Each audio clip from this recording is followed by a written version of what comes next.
നെന്മാറ രാജയോഗ കേന്ദ്രത്തിൽ ഇന്ന് 90ാമത് ത്രിമൂർത്തി ശിവജയന്തിയോടനുബന്ധിച്ച് ശിവപതാക ഉയർത്തി. നെന്മാറ കേന്ദ്രത്തിന്റെ പ്രവർത്തനത്തിന് നിമിത്തമായ വിജയലക്ഷ്മി മാതാജിയെ ബ്രഹ്മകുമാരി മീന ബെഹൻജി ആദരിച്ചു.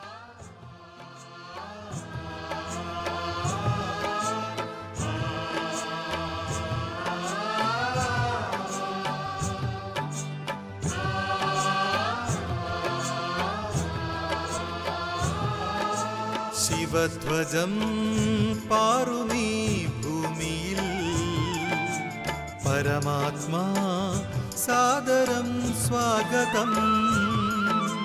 ശിവധ്വജം പാറുമീ ഭൂമിയിൽ പരമാത്മാ സാദരം സ്വാഗതം.